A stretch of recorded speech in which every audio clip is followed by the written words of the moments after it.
Buenas tardes, mi nombre es Jesús León y el de mi compañero es David Mateos y el día de hoy venimos a presentar una exposición acerca de la obra de et Search, una encíclica redactada por Juan Pablo II.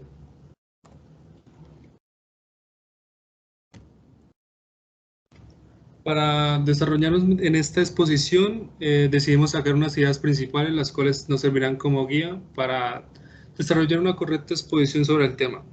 Vale, empezamos. El tema principal en el que se hace énfasis en la encíclica es el trabajo. Con su trabajo, el hombre ha de procurarse el pan cotidiano, pero no solo debe quedarse en un pensamiento individualista, ya que por medio de esta labor debe contribuir al continuo progreso de la ciencia y la técnica, y sobre todo al progreso cultural y moral de la sociedad en la que vive.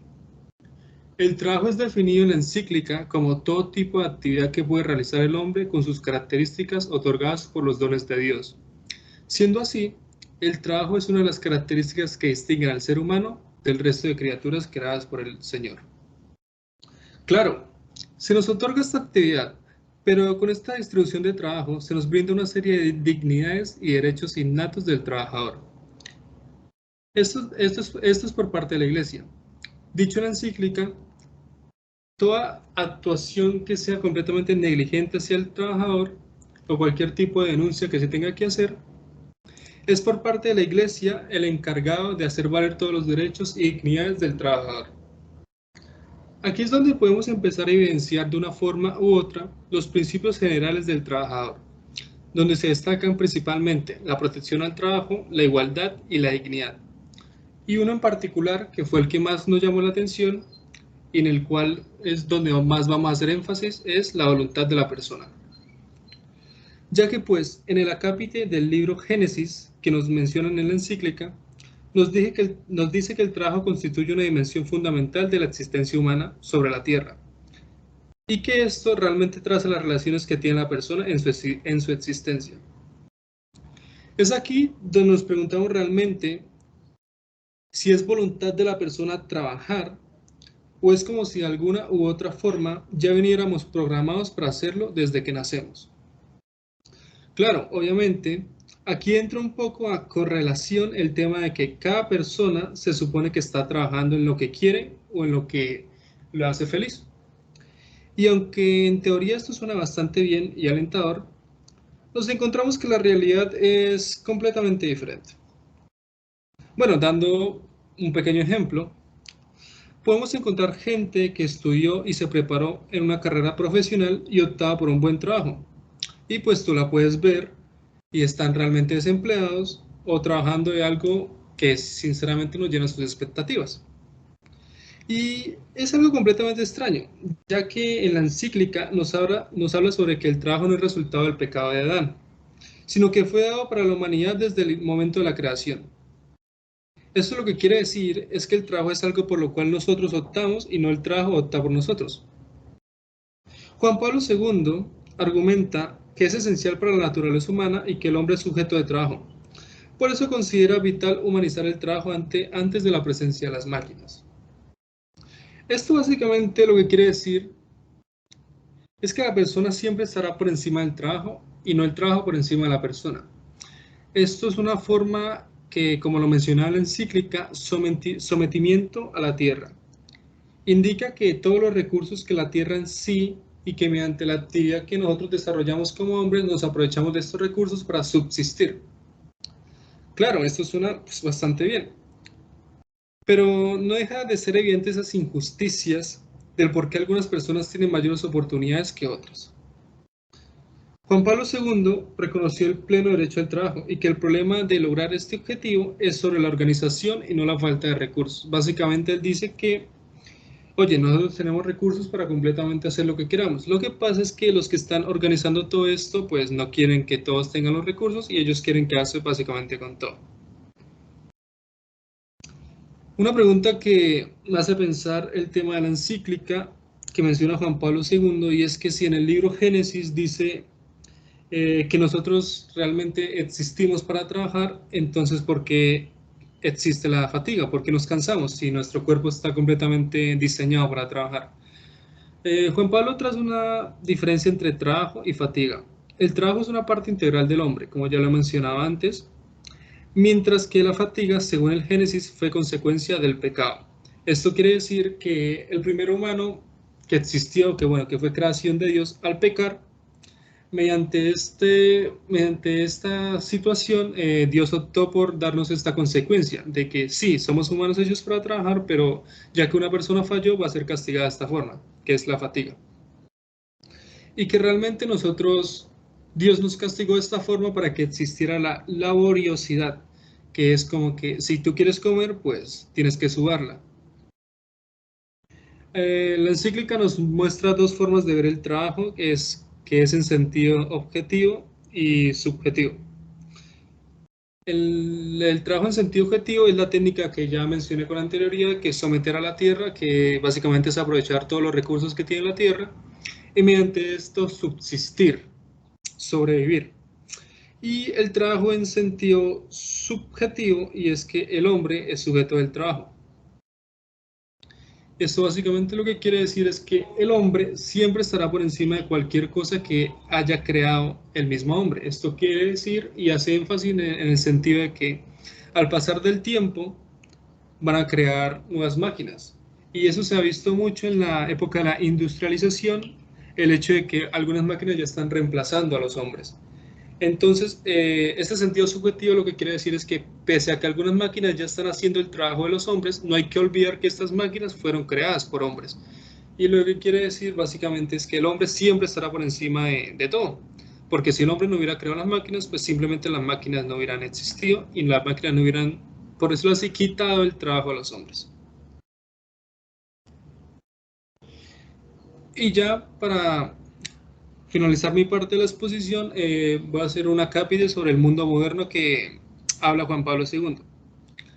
Y es que él dice que en el mundo moderno existen numerosas situaciones que tienden a degradar un poco la dignidad del trabajo. Juan Pablo II lo llamó amenazas al correcto orden de los valores. Por ejemplo, es cuando el trabajo es considerado un producto para la venta o cuando los trabajadores son vistos como una fuerza de trabajo impersonal o solamente son vistos como objetos, ya sea casos de abuso laboral, casos de violencia, ya sea psicológica, y ese tipo de cosas es simplemente cuando la persona se le ve como alguien que está ahí y ya, no se le ve como una persona, se le ve como alguien que me está generando ingresos. Otras violaciones a la dignidad del trabajo incluyen el desempleo, subdesempleo, salarios inadecuados para sostener la vida, seguridad laboral inadecuada y trabajo forzado, que es básicamente lo que ya había mencionado antes. Y en cuanto, un dato importante que también mencionó Juan Pablo II es el tema de la tecnología, ya pues estamos en la época moderna en la cual ya la tecnología básicamente está viviendo con nosotros, parece como si fuera algo que está adherido básicamente ya desde que nacemos. Y él dice que sí, la tecnología nos ha facilitado ciertas formas de vivir el mundo, pero que no debemos confiarnos en cuanto a los avances tecnológicos porque puede que llegue un momento en el que esta misma tecnología se adueñe de las cosas que a día de hoy vemos como propias.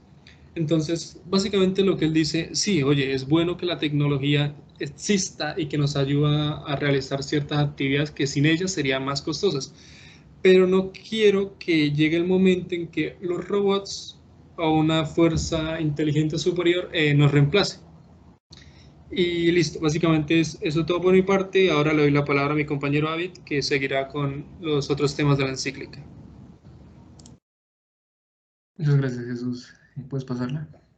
Pues, bueno, ahora adentrándonos en lo que viene a ser el capítulo 4 y el capítulo 5, podríamos pues determinar como mediante un análisis que el verdadero centro de la encíclica no es el trabajo como tal, es más bien el hombre trabajador, ¿sí? El hombre que se realiza a sí mismo tanto personal como colectivamente mediante el trabajo. Eh, para Juan Pablo, el trabajo se constituye como un bien del ser humano, ¿sí? No solo es un bien útil, sino también es un bien honesto, ¿sí? Corresponde a su íntima dignidad personal, pues porque mediante el trabajo el hombre se realiza a sí mismo como hombre, es más, se hace una mejor persona. Él lo decía claramente que, él lo decía claramente que cuando el hombre trabaja sirviéndose del conjunto de los medios de producción, desea a la vez que los frutos de este trabajo estén a su servicio y al de los demás, que en el proceso mismo del trabajo tenga la posibilidad de aparecer como corresponsable y coartífice en el puesto del trabajo al cual está dedicado. Este vendría a ser lo que es el argumento personalista de Juan Pablo. Pasando a otros puntos importantes del capítulo 4, nos da a entender Juan Pablo por qué el hombre trabaja así, de dónde sale eso, cuál es el origen. Y nos da pues bastantes puntos. Está por orden del creador, ¿sí? De Dios Padre, el mantenimiento también de su propia humanidad, ¿sí? El hecho pues, de existir requiere un propio mantenimiento y esto nos lo brinda el trabajo para poder subsistir en lo que vendría a ser comida, vivienda, familia, todo eso. También se trabaja por respeto al prójimo y por respeto a la sociedad misma, respeto a la familia, al núcleo familiar que cada uno comprende, el respeto a las futuras generaciones y el respeto al trabajo de las generaciones pasadas. Aquí me parece bastante interesante lo que Juan Pablo nos cuenta, que son dos figuras. La primera es la del empleador directo y entonces nos preguntamos qué es eso. El empleador directo de un trabajo, de un trabajador, es la persona o la institución para la cual él se trabaja, ¿sí? Para la cual constituyó un contrato laboral. La obligación específica del empresario directo o del patrón, sea privado o estatal, consiste en dar una justa remuneración que permita a la persona adulta fundar y mantener dignamente una familia, además de proveer sus propias necesidades. También el concepto empresario indirecto, entre tanto, pues las personas, las instituciones, los contratos colectivos de trabajo, los principios de comportamiento, eh, todo lo que vendría a ser como ese engranaje que comporta la sociedad, el sistema socioeconómico, cómo se comporta todo, el gobierno, las instituciones, pues todo esto se puede aplicar a lo que viene a ser toda la sociedad. Y aquí Juan Pablo es donde nos da unos ejemplos. ¿Sí? Él cita pues compañías fabricantes de países desarrollados que adquieren materia prima de los países en vías de desarrollo. Entonces, como los compradores insisten para obtener los precios más bajos posibles, los trabajadores en otras partes del mundo se ven directamente afectados. Eh, y pues para crear una política laboral que se ajuste, ¿sí? Que se ajuste con cada trabajador, es necesario pues no solo trabajar con los empleados directos, sino también identificar todo ese engranaje social de los empresarios indirectos para poder reajustar políticas, crear estrategias de trabajo. Aquí es cuando Juan Pablo nos empieza como a hablar un poquito del desempleo, de la seguridad social, ¿sí?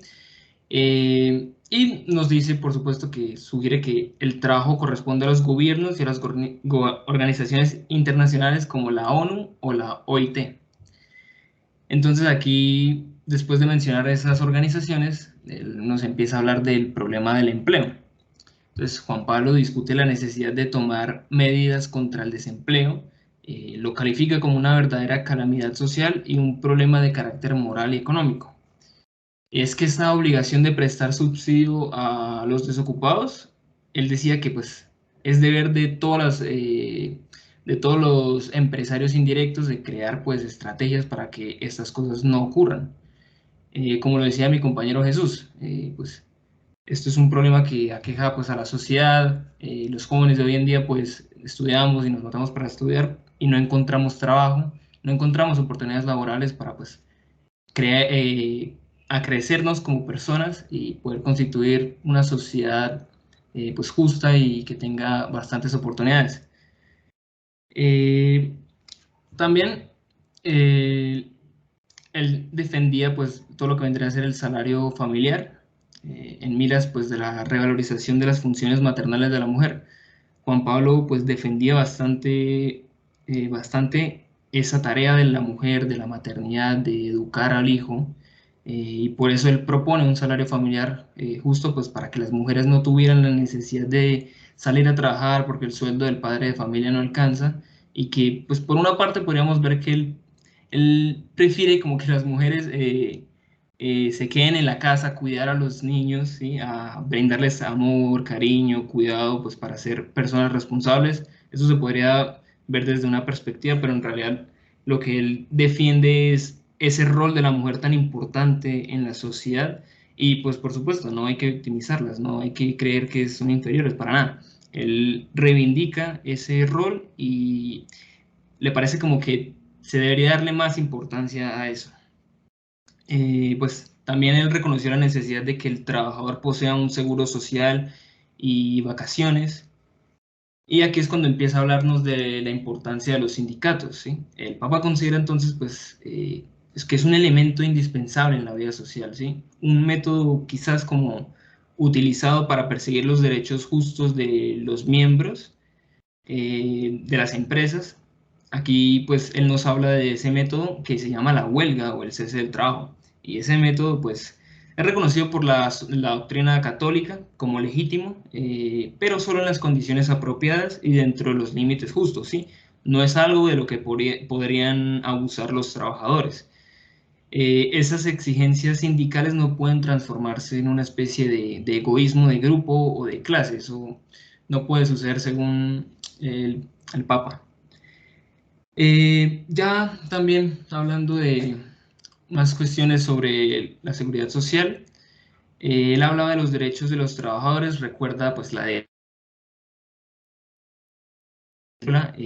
necesidad de ofrecer puestos de trabajo a las personas con discapacidad, pues que tocaba promover con medidas eficaces y apropiadas el derecho de la persona minusválida a la preparación profesional y al trabajo, pues de manera que ella pueda integrarse en una actividad productora, pues para la que ella pueda ser idónea, ¿sí? No hay que desconocer a esas personas que tienen dificultades y que pueden todavía seguir siendo útiles para la sociedad. Y por último, en el capítulo cuarto, él recuerda sobre las migraciones por motivos laborales. Él menciona pues que por un lado dejan expuestos a los trabajadores ante la explotación, también implica una pérdida para el país porque pues un trabajador se va si es fuerza laboral al fin y al cabo, hace que pierdan también sus raíces culturales. Entonces, él lo que busca y lo que recomienda es que los estados protejan a los inmigrantes, ¿sí? Él recuerda que la inmigración por motivos de trabajo no puede convertirse de ninguna manera en ocasión de explotación financiera o social. Es muy ferviente en defender los derechos de las personas trabajadoras. Ya en el último elemento, que vendría a ser para una espiritualidad del trabajo, la encíclica pues finaliza con esa sección que es de importancia para la espiritualidad cristiana.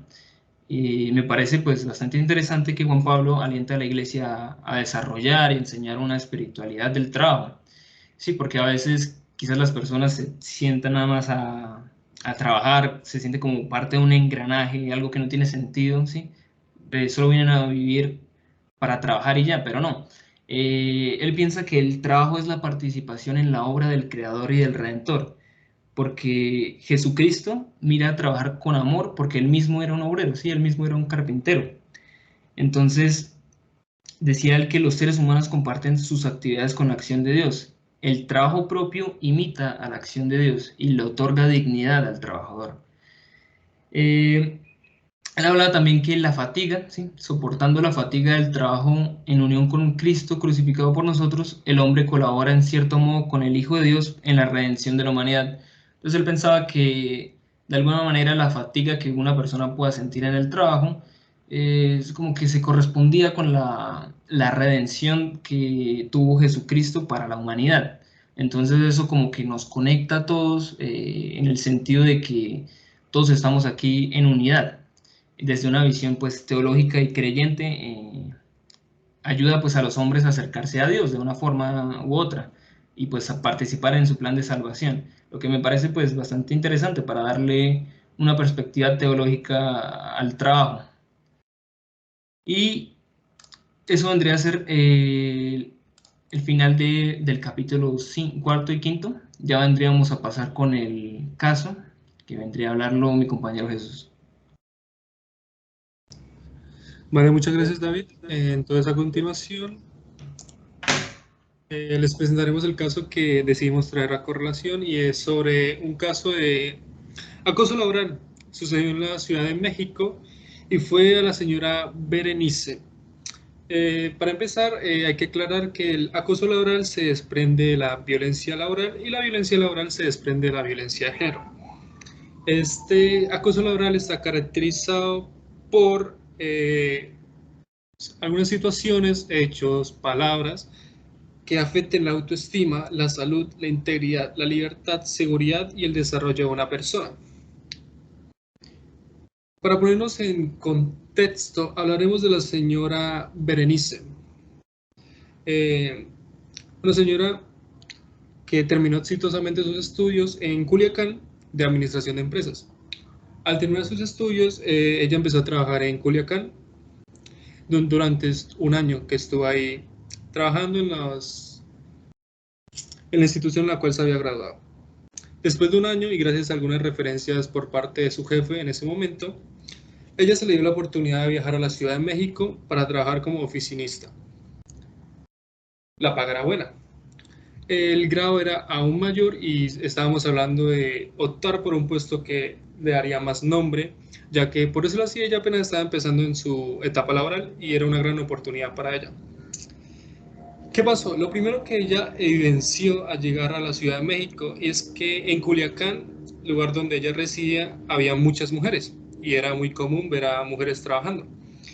Pero en la Ciudad de México, de hecho, ella notaba que ella y otra compañera eran las únicas mujeres que se encontraban en el área de trabajo.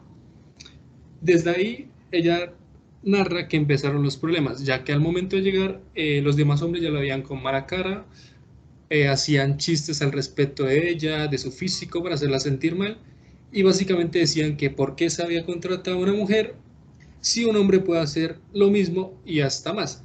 Básicamente trataron de degradarla o denigrarla por el simple hecho de haber sido mujer y por estar ahí con ellos en un ambiente que supuestamente era predominado por hombres. Pasaron meses de la misma situación, ellos siempre le decían lo mismo, siempre a la hora que ella quería trabajar, simplemente sus compañeros no aportaban para nada y la dejaban a un lado, ya sea en cualquier tipo de reunión, en cualquier tipo de charla, ella era como la marginada del grupo, por decirlo así. Pasaron los meses y ella narra que ya no se aguantó esta situación. Así sea que, porque bueno, le estaban pagando bastante bien, ella dice que le estaban pagando bastante bien y que gracias a esto puede ayudar a su familia, pero que el trato era completamente denigrante. ¿Qué pasó? Que ella habló con uno de los jefes de los cuales de la empresa que ella trabajaba y ellos le hicieron prácticamente un lado, dijeron que eso era completamente normal y que, oye, te estamos ofreciendo trabajo, ¿por qué te estás quejando? Si básicamente te estamos pagando, te estamos dando la oportunidad, no tienes que decirnos nada, antes debería estar agradecida con nosotros. Eso era básicamente lo que a ella le decían. Ella sentía que era prácticamente ella sola contra el mundo, porque había situaciones en las que ella quería denunciar a sus compañeros de trabajo, pero siempre existía esta amenaza del jefe como que si nos denuncias te vamos a despedir, te vamos a hacer que nadie nunca más te contrate, porque te vamos a dejar esa hoja de vida completamente dañada y te vamos a dejar como una mentirosa, porque básicamente estás en contra de todos. Tú eres la única que va a testificar contra nosotros porque nadie te va a defender a ti. Entonces, básicamente, no puedes denunciar, no nos puedes decir nada, o te aguantas o te vas y no vas a ganar otro empleo porque básicamente nos vamos a encargar de que nunca nadie más te contrate. Cuando cumplió un año y con mucha tristeza y rabia, ella decidió renunciar al puesto, ya que básicamente no se aguantaba absolutamente más este trato por parte de los compañeros y el jefe. Se volvió a Culiacán a su primer empleo, ya que debido a que era pues, su lugar de residencia donde ella se había desempeñado desde chiquita. Ella contaba con el apoyo del jefe y básicamente era conocida ahí en esa ciudad, en ese estado, donde decidió contarle esto a su familia. Ahí fue cuando empezó todo y ya que gracias al jefe que ella tenía en Culiacán, ella pudo denunciar esta violencia verbal y psicológica. Y por decirlo así, este caso se tomó también un poco ante la sala del feminicidio, así lo han señalado pues algunas activistas feministas de Culiacán. Ya que de acuerdo con el colectivo de mujeres activas sinaloenses, que básicamente este colectivo fue el principal encargado de ayudar a esta señora a que saliera adelante con el caso y a que no se viera vulnerable respecto a los hombres, ya que pues, estamos hablando de toda una compañía frente a una sola mujer. Gracias a esto y a que este colectivo presentó que en el estado se han denunciado 145 casos de acoso sexual hasta septiembre del año pasado, que fue donde ocurrió este incidente, 153 denuncias por violencia y 9 por amenazas a mujeres, fue que la Fiscalía General del Estado decidió tomar, por decirlo así, con pinzas este caso y de alguna u otra forma terminó bien para la señorita Berenice. Bueno, dicho esto, mi compañero David ya dará una pequeña conclusión y va a hacer pues un paralelo respecto a este caso con la encíclica que desarrollamos en la exposición. Bueno, muchas gracias, Jesús, por explicarnos el caso.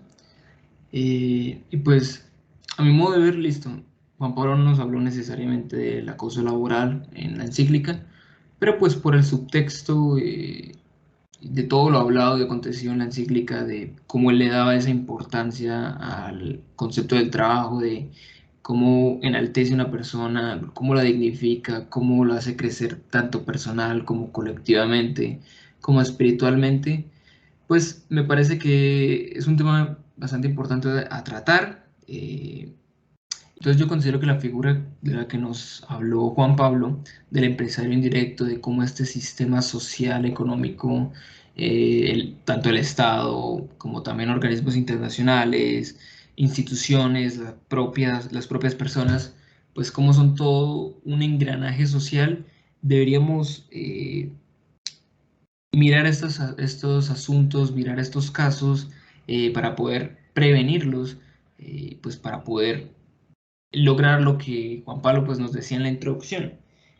Con su trabajo, el hombre ha de procurarse el pan cotidiano, contribuir al continuo progreso de las ciencias y la técnica, y sobre todo a la incesante elevación cultural y moral de la sociedad en la que vive en comunidad con sus hermanos. Y pues cuando sean estas situaciones que en realidad pues son diariamente y parecen pues sistematizadas, pues no vamos a poder lograr los objetivos, ¿sí? No vamos a poder enaltecer el trabajo y no nos va a poder dignificar como personas. Entonces es importante pues solucionar y tener en cuenta estos casos.